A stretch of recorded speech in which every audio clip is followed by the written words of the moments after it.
Vous avez parlé d'un sujet, François Garold, qui intéresse également Bernard Chevassus, que nous avons rencontré. Vous parlez de services dont on se rend compte souvent qu'ils étaient utiles quand ils commencent à disparaître. En fait, il y a eu une mission qui a évalué économiquement quelle était la valeur de l'eau, qui a essayé de balayer un peu ces sujets. Donc c'est Bernard Chevassus qui a remis ce rapport dont je vous parlais tout à l'heure au Premier ministre en 2009, qui s'appelle « Approche économique de la biodiversité et des services liés aux écosystèmes ».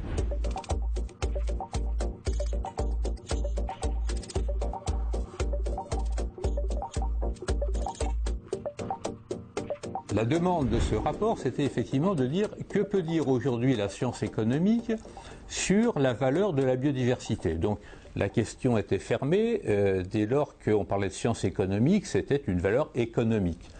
Donc effectivement, il ne s'agissait pas de dire que la valeur économique était la seule valeur possible de la biodiversité. Il y a des valeurs éthiques, il y a des valeurs esthétiques, au même titre que si on me demandait ou si on m'avait demandé d'estimer la valeur économique des œuvres qui sont au musée du Louvre, j'aurais peut-être pu le faire avec des méthodes voisines, mais vous m'auriez dit, mais finalement, bon, c'est intéressant, mais pour moi, la valeur des œuvres qui sont au musée du Louvre, c'est de l'histoire, c'est de la culture, c'est du patrimoine, etc. Donc, j'ai pas besoin, forcément, et j'ai d'autres raisons de vouloir que ces œuvres soient exposées au musée du Louvre. Et je dirais même que si une œuvre que vous adorez particulièrement, je vous apprends qu'elle ne vaut pas grand-chose économiquement, ça ne changera pas votre jugement de valeur. Bon, donc ça veut dire effectivement que cette idée de dire qu'est-ce que l'économie peut dire n'est bien sûr qu'une petite partie de la question et doit être présentée comme telle. Et puis la deuxième chose qu'il faut dire, c'est pas parce qu'on donne une valeur économique qu'on va forcément ouvrir un marché. Autrement dit, c'est pas parce qu'on évalue économiquement qu'on va autoriser les gens à utiliser ces valeurs pour faire des transactions. Au même titre que lorsqu'un juge, lorsqu'il vous indemnise parce que vous avez subi un préjudice corporel et autres, il fait bien une évaluation économique puisqu'il dit vous allez recevoir tant d'argent comme dédommagement. C'est pas cette valeur qui ensuite autorise tout un chacun à aller trucider son partenaire en disant le juge a dit que ça valait ça. Bon. Donc je crois qu'il faut bien mettre ces deux limites. D'une part, la valeur économique n'est pas la seule valeur, et d'autre part, c'est pas parce qu'on évalue que ça autorise la transaction. Alors, ceci étant fait, effectivement, la science économique a aujourd'hui des méthodes diverses pour voir si on peut mettre d'une certaine manière des euros sur une entité de biodiversité. On ne va pas trop détailler, mais pour prendre deux exemples, on peut par exemple dire finalement si cette biodiversité disparaît et qu'il faut remplacer les services qu'elle rend, eh bien combien ça coûte ? Bon. Par exemple, c'est connu par tout le monde que les végétaux pompent du gaz carbonique et recrachent de l'oxygène, et que cet oxygène est nécessaire à la vie, eh bien on peut calculer combien ça coûterait de pomper cet oxygène. Vous savez qu'on parle beaucoup d'enfouir le gaz carbonique dans des mines, donc il y a beaucoup de gens qui travaillent là-dessus. Donc combien ça coûte de pomper le gaz carbonique si les végétaux ne le pompent pas, ou combien ça coûterait de produire de l'oxygène avec de l'électricité, vous savez, en trompant des électrodes dans l'eau, puis ça fait des petites bulles et on produit de l'oxygène. Donc on peut calculer ce qu'on appelle le coût de remplacement, c'est-à-dire le fait de dire si la biodiversité ne le fait pas et qu'il faut qu'on le fasse, combien ça nous coûterait. Bon. Et puis, une autre méthode vis-à-vis duquel on a été assez critique dans le rapport, c'est d'interroger les gens et de dire finalement combien vous seriez prêt à payer pour que telle unité de biodiversité, une espèce menacée, un habitat remarquable, soit préservé. Et donc ça mesure aussi la valeur que les gens accordent à un moment donné à cela. Et puis entre les deux, on peut regarder ce que les gens dépensent en croyant que c'est gratuit. Par exemple, quand quelqu'un va promener son chien en forêt, ou sa copine, ou son copain, eh bien, effectivement, l'entrée à la forêt est gratuite, mais il n'empêche qu'il a pris sa voiture, il s'est déplacé, éventuellement, s'il a été loin, il a pris une nuit d'hôtel, etc. Et donc, on peut mesurer ce qu'on appelle les coûts de déplacement, et on peut dire finalement, si les gens dépensent cela pour accéder à ce bien gratuit, eh bien c'est une mesure de la valeur qu'ils accordent à ce bien. Et donc ces méthodes de coûts de transport, de coûts de déplacement donnent aussi des valeurs. Donc vous voyez qu'il y a une batterie d'indicateurs qui permettent de donner des valeurs, disons, c'est pas effectivement extrêmement précis, mais ça donne des valeurs effectivement qu'on a proposées dans le rapport.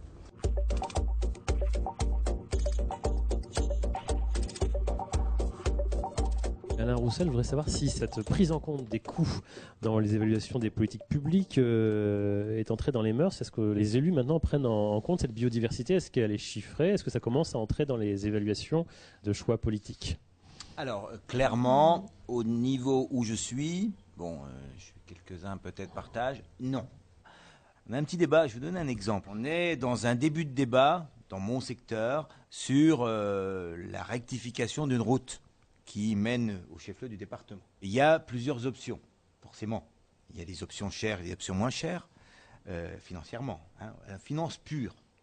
Il y a des impacts sur le milieu, en particulier sur le milieu agricole, que certains négligent complètement, alors que je pense fortement qu'on aura besoin d'espaces agricoles dans les années à venir.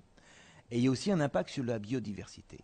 On prend en compte le coût financier brut, on prend un tout petit peu en compte l'impact sur le milieu agricole et pas du tout en compte l'impact sur la biodiversité. Si on arrivait à mesurer, comme visiblement ça peut être fait, l'impact à la fois sur le milieu agricole, mais encore sur la biodiversité, je pense qu'on changerait un certain nombre de jugements et on irait vers sans doute des solutions plus douces, parce qu'entre la solution la plus pénalisante pour la biodiversité et la moins coûteuse, je pense qu'il y a à peu près 2 minutes sur les 45 km qui relient mon domicile au chef-lieu du département. Il doit y avoir à peu près 2 minutes. On va revenir peut-être à la question de la biodiversité rattachée à l'eau, qui est notre sujet ce soir, pour en voir où en sont les milieux aquatiques, où en est cette biodiversité, à quel point elle souffre ou non selon les cas de l'impact des activités humaines. Et dans ce milieu aquatique, au bout de la chaîne, on a le poisson, c'est l'animal le plus important dans nos rivières, le plus gros, Marielle Thomas, et c'est cette population piscicole que vous suivez. Et donc là, on a quelques données chiffrées par rapport à ça. Donc en particulier, on voit sur les poissons, c'est 13 400 espèces. Donc c'est des poissons d'eau douce. Si on resserre justement à l'échelle française, on arrive à 95 espèces précisément.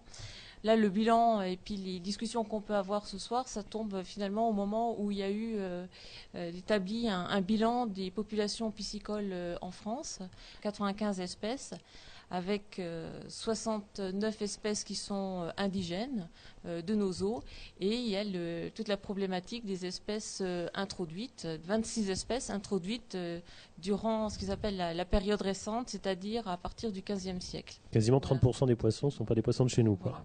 Il y a celles qui sont bien acclimatées et qui sont maintenant rangées dans la catégorie des espèces indigènes. Donc c'est par exemple la carpe.